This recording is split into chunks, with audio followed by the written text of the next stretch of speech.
Hello everyone. So for this video, it's going to be an analysis of the lyrics of the song MAPA, sang by SB19. So this song was recommended by a friend, a co-teacher before, who is Lavelia, okay? And she told me, why don't you give your analysis of the songs of SB19? And so I said, I'm so sorry, I'm not familiar with that. So sorry to all the fans, no, especially that as we age, I'm sorry to admit that. Okay, that I'm not so familiar with the younger bands, but she said, why don't you try to analyze the lyrics, because I am analyzing poetry. Okay, so let me give it a try. So I will begin with the song MAPA. Okay, so before I do that, since I'm not familiar with the group, I looked into their profile and I realized that, yeah, they are Filipinos, no? So it's a 5-member Filipino boy band that made their debut in 2018. So the group consists of Josh, Pablo, Stel, Ken, and Justin. And they were trained for 3 years by Show BT Philippines in 2016. They are the first Filipino and Southeast Asian act to be nominated in Billboard Music Awards. So this is amazing. For the top social artist category. They are also the first Southeast Asian act to enter the top 10 of Billboard Social 50 weekly and year-end charts. SB19 promotes its music as part of Pinoy pop, a popular subgenre of original Filipino music. So honestly, when I first looked at their photo and their videos, I was reminded of BTS. So when I looked into the titles of their songs, my first reaction is this. It seems nationalistic. MAPA. So I'm reminded of a map, no, like Philippine map, right? We also have what in their music video. They're talking about watawat or the flag. So I bet this is nationalistic. For this video, it's going to be the analysis of MAPA. Okay, so I'm going to use the formalist or the new criticism approach, wherein I will not look into the biography of the author or the writer of the song or the biography of the members of the band, but I'm just looking into the lyrics of the song. Okay, so I'm doing a formalist approach or the new criticism approach. So you have here repetition in the beginning, la tara tara, la tara tara. Okay, so la tara tara, like tara in Filipino, like come here, no, tara, let's go, something like that. Okay, so as what I said also earlier, that MAPA for me is map. Okay, so I'm expecting that it's all about maps. Okay, and you have the first few lines, la tara tara, like it's like telling somebody, okay, tara, let's go. Okay, so come on, let's go, something like that.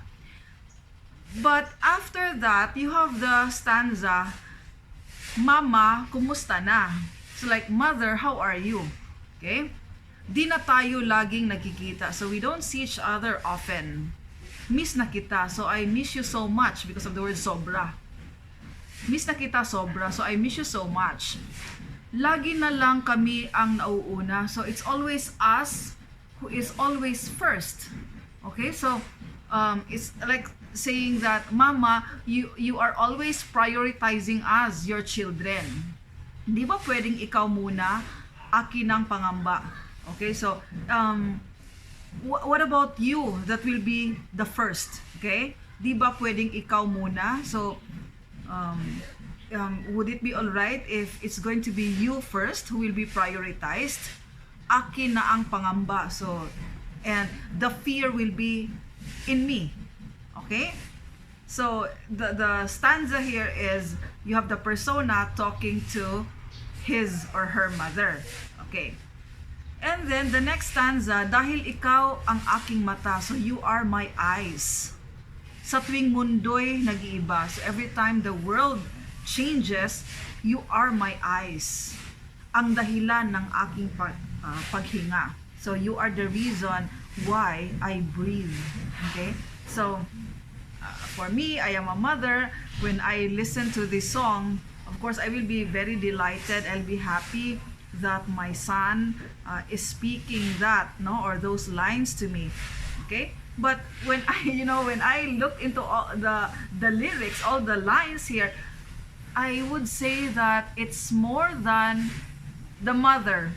Okay, the mother in the family. I think the writer here is talking about the Philippines. Okay, because MAPA, no, map of the Philippines. So perhaps the persona here is talking to the Philippines. Okay, like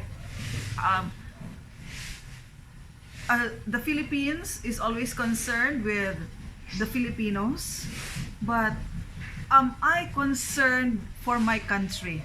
Okay, so maybe I'm just going ahead. All right, so let me first continue with the next few lines. Okay, so again, no, so it's telling us that ikaw ang aking mata. So you are my eyes. Okay, so you give me a vision of the world, no? Dahil ikaw ang aking mata sa tuwing mundo'y nag-iiba. Okay, then kaya wag mag-alala, ipikit ang iyong mata. So don't worry, close your eyes, ipikit ang iyong mata. Tana, pahinga muna, ako nang bahala. Labis pa sa labis yung nagawa, mama, pahinga muna, ako na. Oh, this is so touching. It's like the son or the daughter telling the mother, close your eyes, you rest for a while, pahinga muna, ako nang bahala. So I'll take charge of everything. Labis pa sa labis ang iyong nagawa. So you have done so much. So if you have done this much, it's really so much that you have done. So mama, pahinga, mama, you rest. Okay? Ako na. Oh my God. Ako na. So the son or the daughter is saying, let me handle this. Oh my God. If you're a mother, you will really be touched by this. So latara-tara, latara-tara. So tara, again, so it's a repetition of what we hear in the beginning. Latara-tara, latara-tara. Why am I teary-eyed? I'm touched by this song. And then, yeah, so come on, no? Latara-tara, tara na, let's go, come on. Papa, naalala mo pa ba? Yeah. Nung ako ay bata pa, di ba? So, father, so the persona here is now talking to the father. Father, do you remember when I was still a child? Aking puso'y iyong hinanda sa mga bagay na buhay ang may dala. Dala ko ang iyong bawat payo at hanggang sa dulo, magkalayo man tayo, ako'y tatayo. So, this time, the persona is talking to the father. Okay? So, saying that when he was still a child, he was prepared by the father. Okay? So, the heart, aking puso, you have prepared my heart for things, bagay, for things that life may bring. Okay? So, why am I teary-eyed? Dala ko ang iyong bawat payo. So, I bring with me every advice that you have given me. At hanggang sa dulo, so until the end, although we are far away from each other, magkalayo man tayo, ako'y tatayo. So, even though we are far away, I will stand. Okay? Because you have prepared me for it. And, yeah, dahil ikaw ang aking paa, sa tuwing ako'y gagapang na, ang dahilan ng aking paghinga. Okay, so, you are my feet. Dahil ikaw, because you are my feet, every time I strive, so I crawl, no? So, crawling here, gagapang, crawling, has the connotation of somebody who is striving in life. Okay? So sa tuwing ako'y gagapang na, ang dahilan ng aking paghinga. So the reason why I am breathing. Kaya wag mag-alala. So do not worry. Ipikit ang iyong mata. Tana, pahinga muna. Ako nang bahala. Labis pa sa labis ang iyong nagawa. Papa, pahinga muna. Ako na. So again, it's a repetition of what was said earlier, but this time addressing it to the Father. So Father, do not worry. Close your eyes. Rest for a while. Pahinga muna. Leave it to me. Okay, ako nang bahala. So again, this is a very touching song. So I hope every child will do this to his or her mother and father. And again, you have the repetition of latara, latara, latara, tara. Okay, so come here. No, that's my interpretation of tara, tara na. Okay. Di ko na sasayangin pang mga natitirang paghinga. So I'm not going to waste the remaining days wherein I am breathing. Tutungo na kung saan naroon ang mahalaga. Woha. At kahit na kailan pa may di mawawala, pagkat dala ko ang mapa, san man mapunta, alam kong saan nagmula. Okay, so I think mapa here can also be your sense of direction. So the guidance of the parents. So wherever I go, I am bringing with me the mapa. So you know, you have the play of words here, combination of mama and papa, and the guidance of the parents would be brought by this child. Okay, wherever he will go. Saan man mapunta, alam kong saan nagmula. So it's also telling us that we don't neglect where we come from. Okay, that's why we have the Filipino saying na ang hindi marunong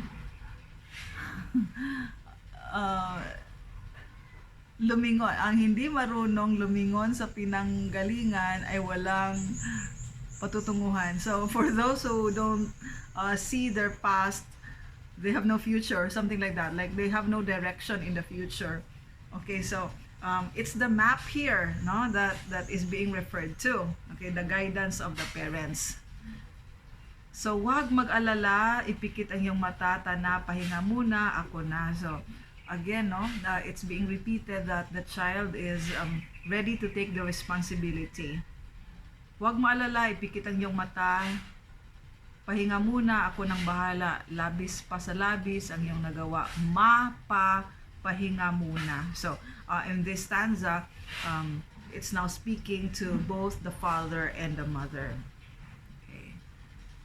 Mapa, pahinga muna, ako na.